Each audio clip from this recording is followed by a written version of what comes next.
Chapter 14 Forbidden Fruit. We were all, with the exception of Uncle Roger, more or less grumpy in the household of King next day. Perhaps our nerves had been upset by the excitement attendant on Jimmy Patterson's disappearance.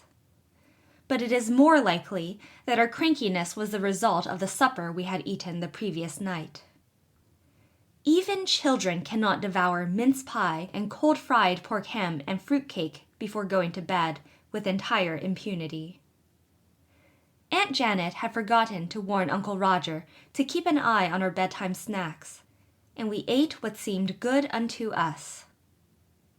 Some of us had frightful dreams, and all of us carried chips on our shoulders at breakfast. Felicity and Dan began a bickering which they kept up the entire day.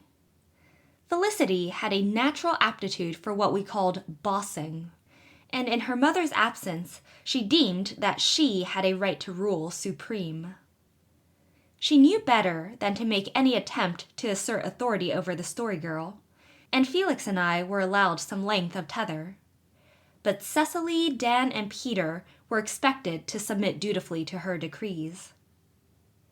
In the main they did, but on this particular morning Dan was plainly inclined to rebel. He had had time to grow sore over the things that Felicity had said to him when Jimmy Patterson was thought lost, and he began the day with a flatly expressed determination that he was not going to let Felicity rule the roost. It was not a pleasant day, and to make matters worse, it rained until late in the afternoon. The story girl had not recovered from the mortifications of the previous day. She would not talk, and she would not tell a single story. She sat on Rachel Ward's chest and ate her breakfast with the air of a martyr. After breakfast, she washed the dishes and did the bedroom work in grim silence. Then, with a book under one arm and Pat under the other, she betook herself to the window seat in the upstairs hall, and would not be lured from that retreat, charmed we ever so wisely. She stroked the purring Patty and read steadily on, with maddening indifference to all our pleadings. Even Cecily, the meek and mild, was snappish, and complained of headache. Peter had gone home to see his mother, and Uncle Roger had gone to Markdale on business. Sarah Ray came up, but was so snubbed by Felicity that she went home crying. Felicity got the dinner by herself, disdaining to ask or command assistance.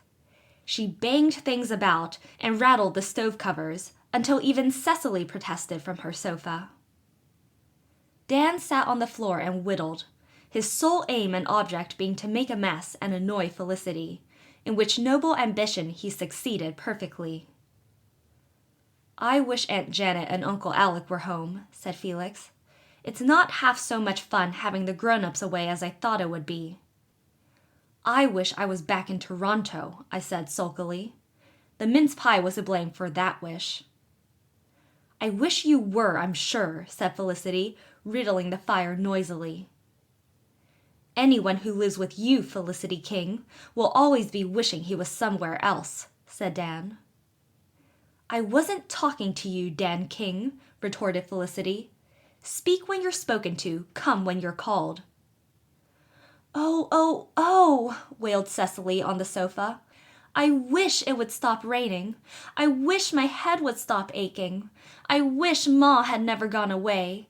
I wish you'd leave Felicity alone, Dan." "I wish girls had some sense," said Dan, which brought the orgy of wishing to an end for the time. A wishing fairy might have had the time of her life in the King kitchen that morning, particularly if she were a cynically inclined fairy. But even the effects of unholy snacks wear away at length. By tea-time, things had brightened up. The rain had ceased, and the old low-raftered room was full of sunshine, which danced on the shining dishes of the dresser, made mosaics on the floor, and flickered over the table whereon a delicious meal was spread. Felicity had put on her blue muslin and looked so beautiful in it that her good humor was quite restored. Cecily's headache was better, and the Story Girl, refreshed by an afternoon siesta, came down with smiles and sparkling eyes. Dan alone continued to nurse his grievances, and would not even laugh when the Story Girl told us a tale brought to mind by some of the Reverend Mr. Scott's plums which were on the table. The Reverend Mr. Scott was a man who thought the pulpit door must be made for spirits, you know, she said. I heard Uncle Edward telling ever so many stories about him. He was called to this congregation, and he labored here long and faithfully, and was much beloved, though he was very eccentric. What does that mean? Asked Peter. Hush, it just means queer, said Cecily, nudging him with her elbow. A common man would be queer, but when it's a minister, it's eccentric. When he gets very old, continued the Story Girl, the presbytery thought it was time he retired. He didn't think so, but the presbytery had their way, because there were so many of them to one of him. He was retired, and a young man was called to Carlisle. Mr. Scott went to live in town, but he came out to Carlisle very often and visited all the people regularly, just the same as when he was their minister. The young minister was a very good young man and tried to do his duty. But he was dreadfully afraid of meeting old Mr. Scott, because he had been told that the old minister was very angry at being set aside and would likely give him a sound drubbing if he ever met him. One day, the young minister was visiting the Crawfords in Markdale, when they suddenly heard old Mr. Scott's voice in the kitchen. The young minister turned pale as the dead and implored Mrs. Crawford to hide him. But she couldn't get him out of the room, and all she could do was to hide him in the china closet. The young minister slipped into the china closet, and old Mr. Scott came into the room. He talked very nicely and read and prayed. They made very long prayers in those days, you know. And at the end of his prayer he said, "O Lord, bless the poor young man hiding in the closet. Give him courage not to fear the face of man. Make him a burning and a shining light to this sadly abused congregation." Just imagine the feelings of the young minister in the china closet. But he came right out like a man, though his face was very red, as soon as Mr. Scott had done praying. And Mr. Scott was lovely to him, and shook hands and never mentioned the china closet. And they were the best of friends ever afterwards. How did old Mr. Scott find out the young minister was in the closet? Asked Felix. Nobody ever knew. They supposed he had seen him through the window before he came into the house and guessed he must be in the closet, because there was no way for him to get out of the room. Mr. Scott planted the yellow plum tree in grandfather's time, said Cecily, peeling one of the plums. And when he did it, he said it was as Christian an act as he ever did. I wonder what he meant. I don't see anything very Christian about planting a tree. I do, said the Story Girl sagely. When we next assembled ourselves together, it was after milking, and the cares of the day were done with. We foregathered in the balsam-fragrant aisles of the fir wood, and ate early August apples to such an extent that the Story Girl said we made her think of the Irishman's pig. An Irishman who lived at Markdale had a little pig, she said, and he gave it a pailful of mush. The pig ate the whole pailful, and then the Irishman put the pig in the pail, and it didn't fill more than half the pail. Now, how was that when it held a whole pailful of mush? This seemed to be a rather unanswerable kind of conundrum. We discussed the problem as we roamed the wood, and Dan and Peter almost quarreled over it. Dan maintaining that the thing was impossible, and Peter being of the opinion that the mush was somehow made thicker in the process of being eaten, and so took up less room. During the discussion, we came out to the fence of the hill pasture where grew the bad berry bushes. Just what these bad berries were, I cannot tell. We never knew their real name. They were small, red-clustered berries of a glossy, seductive appearance, and we were forbidden to eat them because it was thought they might be poisonous. Dan picked a cluster and held it up.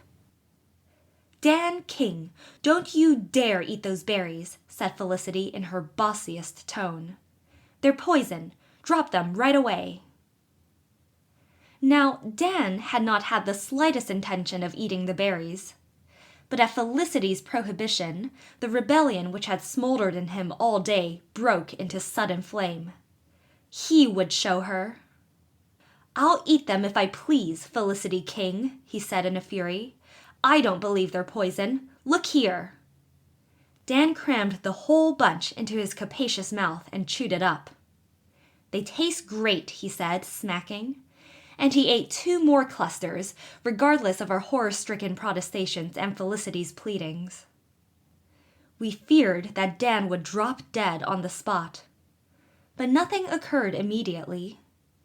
When an hour had passed, we concluded that the bad berries were not poison after all, and we looked upon Dan as quite a hero for daring to eat them. "I knew they wouldn't hurt me," he said loftily. "Felicity's so fond of making a fuss over everything."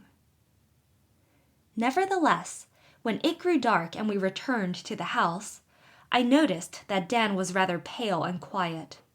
He lay down on the kitchen sofa. "Don't you feel all right, Dan?" I whispered anxiously. "Shut up," he said. I shut up. Felicity and Cecily were setting out a lunch in the pantry when we were all startled by a loud groan from the sofa. "Oh, I'm sick. I'm awful sick," said Dan abjectly, all the defiance and bravado gone out of him. We all went to pieces, except Cecily, who alone retained her presence of mind. "Have you got a pain in your stomach?" she demanded. "I've got an awful pain here, if that's where my stomach is," moaned Dan, putting his hand on a portion of his anatomy considerably below his stomach. "Oh, oh, oh!"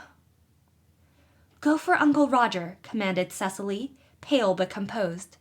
"Felicity, put on the kettle. Dan, I'm going to give you mustard and warm water." The mustard and warm water produced its proper effect promptly, but gave Dan no relief. He continued to writhe and groan.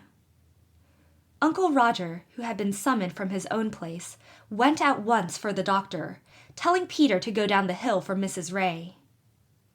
Peter went, but returned accompanied by Sarah only. Mrs. Ray and Judy Pineau were both away.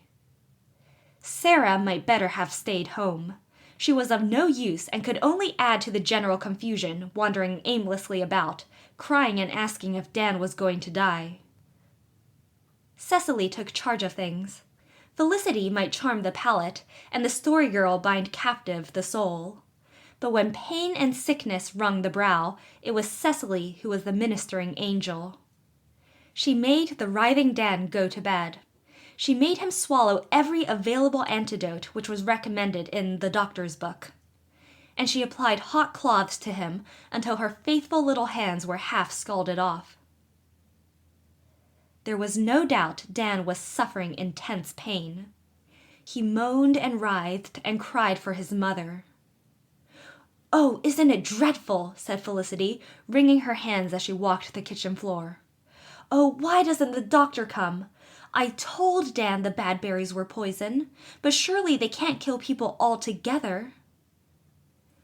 "Pa's cousin died of eating something 40 years ago," sobbed Sarah Ray. "Hold your tongue," said Peter in a fierce whisper. "You oughter have more sense than to say such things to the girls. They don't want to be any worse scared than they are." "But Pa's cousin did die," reiterated Sarah.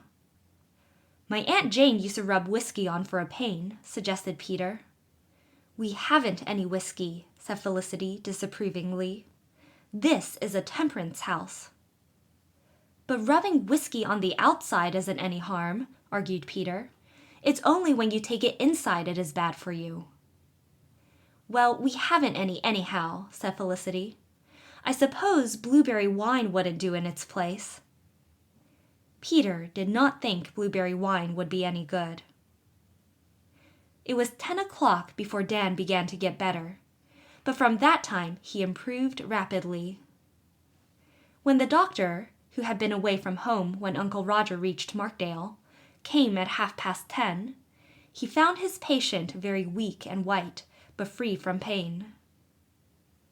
Dr. Greer patted Cecily on the head, told her she was a little brick and had done just the right thing, examined some of the fatal berries, and gave it as his opinion that they were probably poisonous, administered some powders to Dan, and advised him not to tamper with forbidden fruit in future, and went away. Mrs. Ray now appeared, looking for Sarah, and said she would stay all night with us. "I'll be much obliged to you if you will," said Uncle Roger. "I feel a bit shook. I urged Janet and Alec to go to Halifax and took the responsibility of the children while they were away, but I didn't know what I was letting myself in for. If anything had happened, I could never have forgiven myself, though I believe it's beyond the power of mortal man to keep watch over the things children will eat. Now, you young fry, get straight off to your beds. Dan is out of danger, and you can't do any more good. Not that any of you have done much, except Cecily. She's got a head on her shoulders." "It's been a horrid day all through," said Felicity drearily, as we climbed the stairs. "I suppose we made it horrid ourselves," said the Story Girl candidly. "But it'll be a good story to tell sometime," she added. "I'm awful tired and thankful," sighed Cecily. We all felt that way.